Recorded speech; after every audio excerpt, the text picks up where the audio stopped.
was that moment when you had the revelation that Jesus was who he said he was and that he really, really loved you?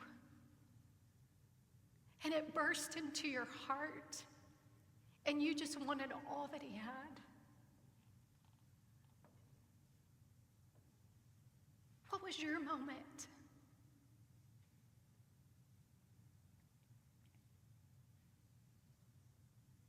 Were you sitting at the bar of a fancy restaurant and one drink turned into 4 drinks and all of a sudden your eyes were opened and you looked around and you were sitting with a bunch of strangers and you thought, this is not the life I want, and you made an altar in the floorboard of your pickup or in the leather seats of your Mercedes? Was that your divine appointment moment?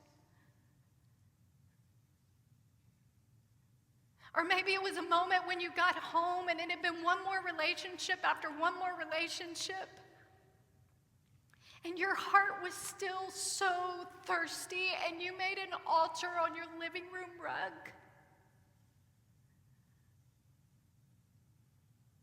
Or maybe it was so much more simple than that. Maybe it was a FCA meeting at your school.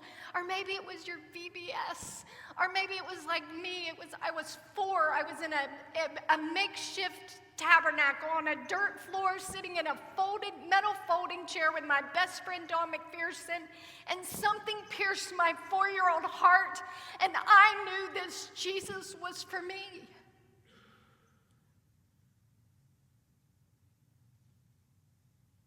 And her mom prayed that simple prayer of faith. That is our divine appointment moment. Or I wonder if maybe it's today.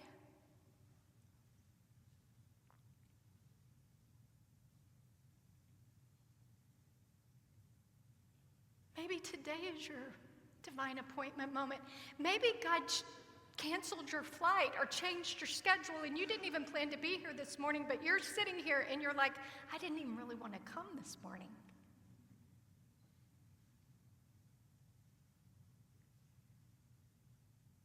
But Jesus set you up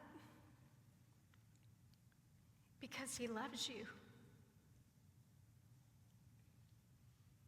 Because he wants to rid you of your shame or your fear or your doubt or your regrets. And transform you so that you can evangelize your place of influence. Every single one of us in this room has a place of influence God has called us to evangelize. It may be your neighborhood. It may be your school. It may be your workplace. It may be your golf partners or your pickleball team or your tennis team. It may be the retirement home.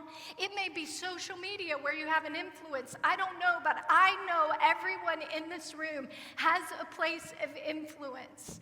And verse 30 in John chapter 4 tells us, many Samaritans believed because of the woman who testified. She testified.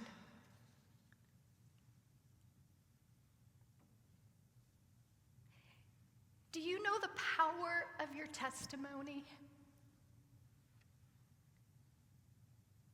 You know that book, Revelation, that none of us like to read? You remember that book? It's at the end of the Bible. Revelation chapter 12, verse 11, it says this. It says, they, meaning the church of the living God, those of us who know Jesus, they overcame him being Satan, by the blood of the Lamb, and listen to this, by the word of their testimony. That is the power of your testimony.